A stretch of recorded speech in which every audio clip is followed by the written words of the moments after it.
Erano le 7 di questa mattina quando all'interno di un magazzino dell'azienda Rotogal di San Piero in Gu, nell'Alta Padovana, è scoppiato un incendio. L'azienda, che da 47 anni produce nastri adesivi e conta circa una sessantina di dipendenti, ha subito dato l'allarme. Sul posto si sono portate diverse squadre dei Vigili del Fuoco provenienti da Cittadella, Padova e Vicenza. Le operazioni di spegnimento sono tuttora in corso e non si esclude al momento nulla sulle cause del rogo.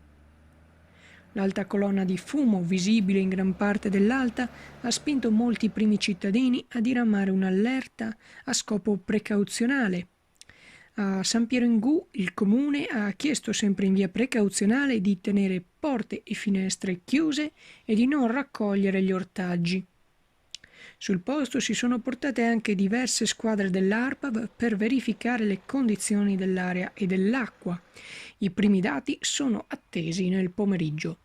Sfishamar Channel News, San Piero in Gu.